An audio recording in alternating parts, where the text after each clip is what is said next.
The gentleman you're about to meet is Ed Lawrence, who I think most of us consider to be the photographer laureate of the Conejo Valley. Today, Ed, you and I are just going to have a conversation. Through your photography and through your own personality, you become really an icon of this community. So let's go back in Ed Lawrence history. Where were you born? I was born October 3rd, 1924 in Turtle Creek, Pennsylvania. How big a town was that? Well, it was about 12,000 people.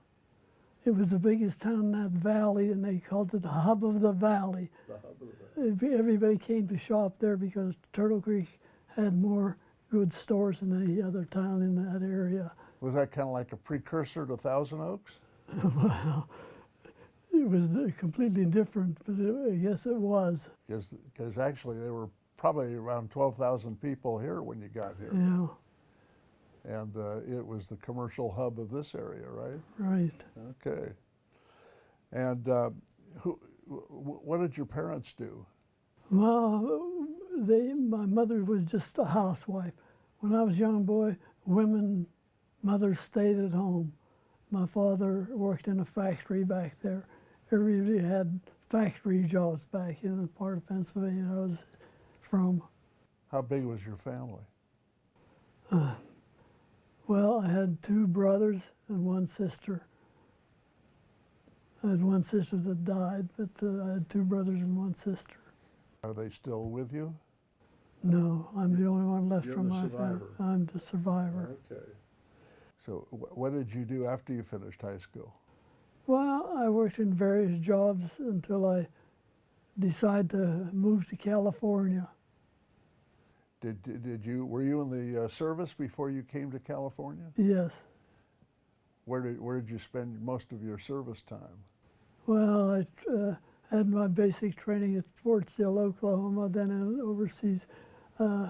We thought we were going to go to Japan because to the Far East, because all the tanks, dummy tanks we had the rising sun on it.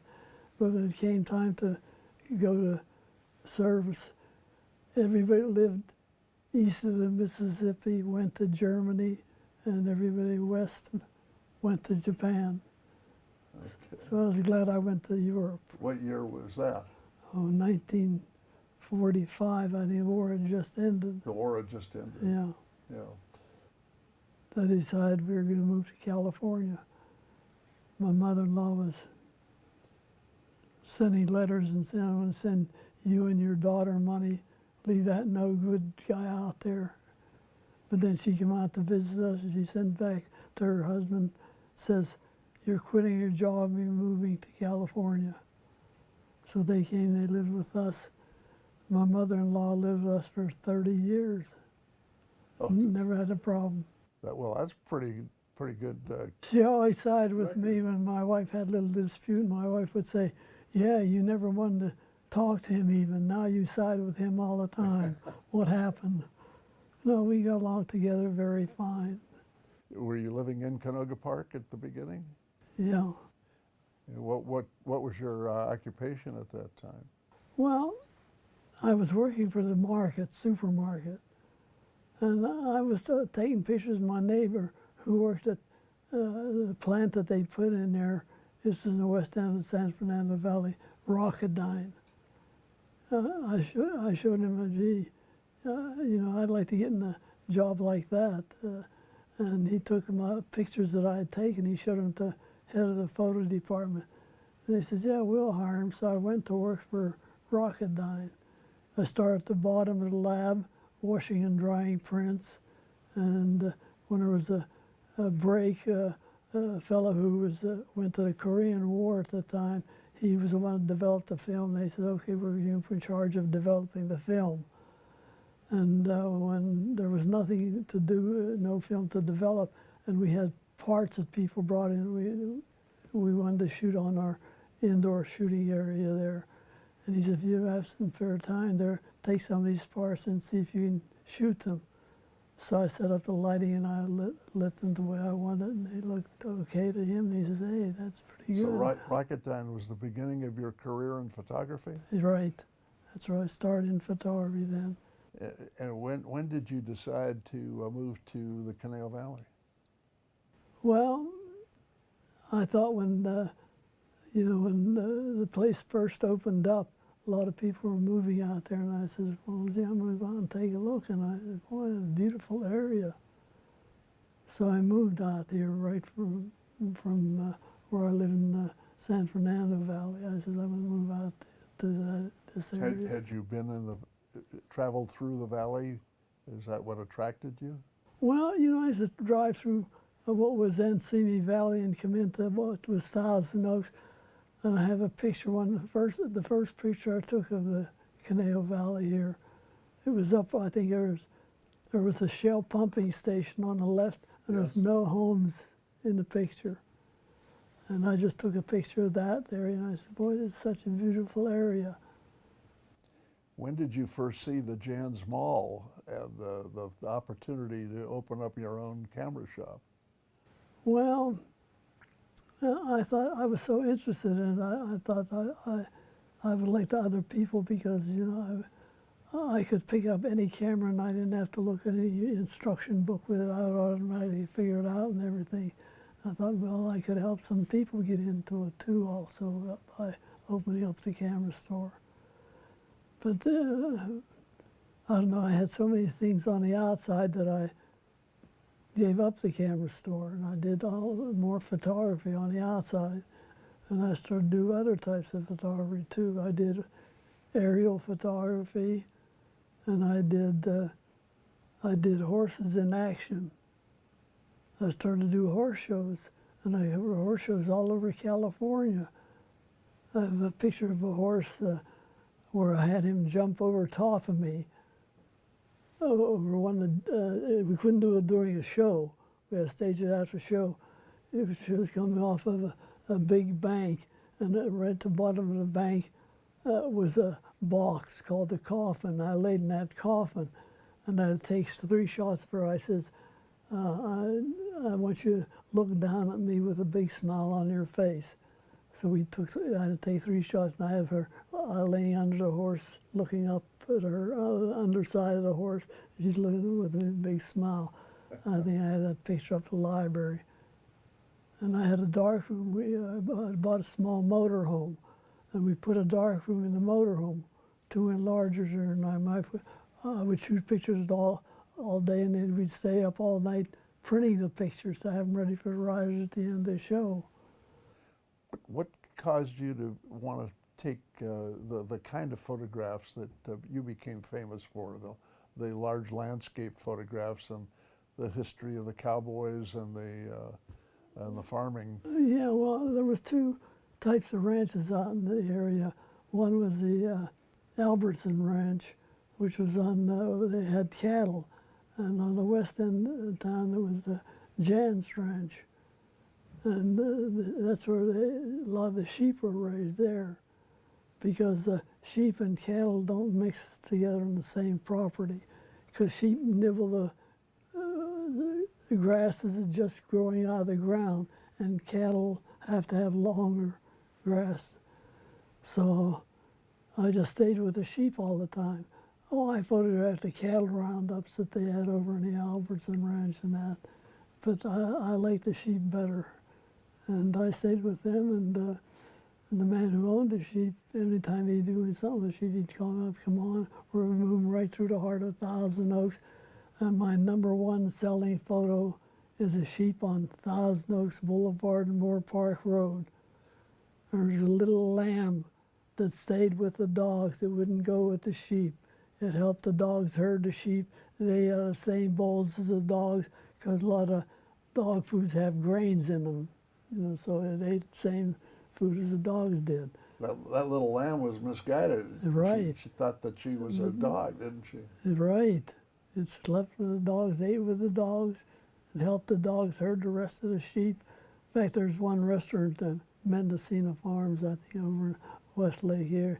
They have a real high wall in the background. It covers that whole picture there. And like I say, that's my #1 selling photo. That was about the only time I ever had to stop my car was when the sheep passed because there were no Yeah, signals. right, right. They were only allowed to move Sunday morning because, you know, they didn't want to interfere with people going to work. So Sunday morning was, early Sunday morning, it was the only time they were allowed to move right through Thousand Oaks there. You became friendly with the sheep herders, right? Oh yeah, definitely. Most of them were from the Basque country of Spain. They were all young boys, and they lived in a little wagon, sheep wagon they called them. And Nick Costa, man on them, he would bring out the food and water for them and everything. And they were used to the lonely life, you know. That's what they did in the Basque country in Spain. So they didn't mind it at all. So I've gone, I'd, you know, get friendly with them, try to converse with them and everything. And I enjoyed that too. It was something that, you know, and I enjoyed taking pictures of the sheep there. Did you do photographs outside the Conejo Valley? Oh yes. I had a man pay my way to Tahiti to go with him and take pictures. And then paid my way back east to take pictures back east. Now, did you do photography for Joel McCrea? Yes, I did some for him on his ranch down there. And he and I were grand marshals one of the last parades they had. We rode side together in the one vehicle. You knew a lot of the people that were you know, that were famous in Thousand Oaks. As an example, Belle Holloway. Yeah. What do you recall about Belle? Well, she was, Joel McCrea said she was the strongest woman he ever met. She used to drive this big rig, and she'd haul horses, and in fact, I have pictures of her taking a baby elephant somewhere up north for a show. She was a very tough, hard woman, and I don't know, I just enjoyed her so much. She was wonderful. She was one of the original Thousand Oaks people, I guess. Did you know Louis Goebel? Yes. In fact, his wife came to my camera store and she says she sent him a picture of him aboard a rhinoceros in Africa there. He says, can you take a picture of me and put him beside him? I says, yeah. I says, come down here tomorrow and bring a suitcase with you, because he had a suitcase sitting atop this rhinoceros. So I took a dozen shots of her and I took one out and I said, put your hand out like you're leaning on it, the rhinoceros. So I made the picture of her, and I think they ordered like 400 or 500 pictures from me because I had so many friends. She wanted them to think that she was in Africa with him when he got some of these animals. But there were things that you could, today you can do it much faster digitally. You can take her out of the picture without and put her in a new picture immediately. Was that like the first Photoshop? Yeah. You superimposed her photo on Right, the right. See, rhinoceros. I'm not even, I never even got into that. I just enjoy the old black and white photography a lot. I loved black and white. I print all my own pictures. I had a nice big dark room with 3 enlargers in it. And I just enjoyed that so much. Now you knew the Jans brothers, right? Yes, Ed and Bill? Ed and Bill, yeah. Ed Jantz was the one that I knew. Did you do photography? Ed was a photographer too, wasn't Oh yes, he had the best of equipment. He wanted to loan me, and I said, no, I don't want to borrow anybody's in case something happens to it. He had the super good equipment. he? Did you ever train his son, Larry? Yeah, Larry, he was a good photographer, but we did a little show together. We had some pictures that I had taken, some pictures he had taken. But it's just amazing to see the amazing change in the area. Did you film the last stagecoach race that Jans put on out? Yes. It was ballyhooed all over the papers and the radio stations. And it was jammed with, it had delayed a little because the traffic was jammed with people who come to see it. and it only lasted about 5 minutes or 10 minutes, something like that. They start on one side there of the airport that they had, and they'd go down and go out of sight, because these horses in the movies are really filmed for maybe for 20, 30 seconds, and they're not used to this. So you go down out of sight, and they'd get them to, when they come back, they had them rest down there a while, and they had to help push the stages up over the top of the hill, out of sight of the people. And everybody enjoyed it, though. It was. You remember how many people showed up for that? No, I don't. It was over 10,000 people. Wow. And do you remember where it was? Over where the airport was. Right. Now, what airport? That they had there. Yeah, what airport? Well, they had their first. What was that banquet that they had? They had in the hangars of the airport. That was the first stagecoach in the Historical Society. Historical Society, yeah. You know who the bartender was for that event? No. It was me. We lost money. Yeah. Yeah, right. We gave away too much booze at that time. Did you do any photography for Cal Lutheran University? Yes. I did quite a bit for them at first, before they even started.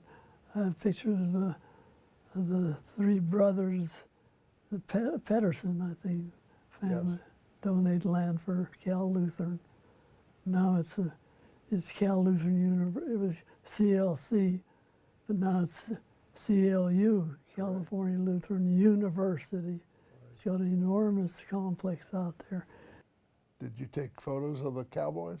At first I did, but I had, I was doing photography everywhere in California. And I went from Northern California, and I even did a show along the Mexican border down there, a place called Pio Pico. And in fact, they were coming over through Pio Pico area, coming into California there. I know that you used to enjoy Conejo Valley days. Right, right. And I'm sure that you shot many views of the parade and Conejo Valley days. And the rodeo that they had there. It was, they had the arena up by, where Wilbur and Moore Park Road came together there. That's at the north end of the Jan's Mall. Right, north end of Jan's Mall. Yeah. You've had a marvelous career. I assume that you're very satisfied with what you've accomplished. Well, I'm satisfied with my career, but I don't think I've accomplished really anything. I just enjoyed what I was doing. Well, you've left us a great photographic history of this area. Well, it's such a beautiful area, I loved it. And I want to stay here because, I don't know, all my friends are here. I do my shopping and everything, and I'm very, very, very happy here. Are your photographs at the Thousand Oaks Library? Yes. They have tons of them up there.